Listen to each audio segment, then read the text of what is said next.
Informasi berikutnya, jaksa menuntut AKBP Dodi Prawiranegara 20 tahun penjara dan denda 2 miliar rupiah dalam kasus peredaran sabu Irjen Teddy Minahasa. Jaksa menilai Dodi terbukti menjadi perantara jual beli narkotika jenis sabu. Mantan Kapolres Bukit Tinggi AKBP Dodi Prawiranegara dituntut 20 tahun penjara dan denda 2 miliar rupiah, subsidiar 6 bulan kurungan. Jaksa menilai Dodi terbukti melakukan tindak pidana jual beli menjadi perantara jual beli narkoba jenis sabu. Perbuatan ini dilakukan Dodi bersama 3 orang lainnya termasuk mantan Kapolda Sumatera Barat Irjen Teddy Minahasa. Selanjutnya sidang pledoi Dodi akan dilakukan Rabu 5 April 2023.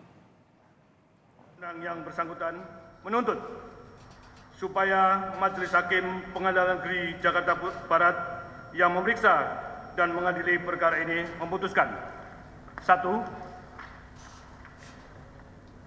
Menyatakan terdakwa Dodi Prawiranegara bersama-sama dengan saksi Teddy Minahasa Putra, saksi Samsul Ma'arif, dan saksi Linda Pujiastuti alias Anita telah terbukti secara sah dan meyakinkan melakukan tindak pidana mereka yang melakukan secara tanpa hak atau melawan hukum menjadi perantara dalam jual beli, menukar atau menyerahkan narkotika golongan 1 bukan tanaman yang beratnya lebih dari 5 gram sebagaimana diatur dalam pasal 114 ayat 2 Undang-Undang Republik Indonesia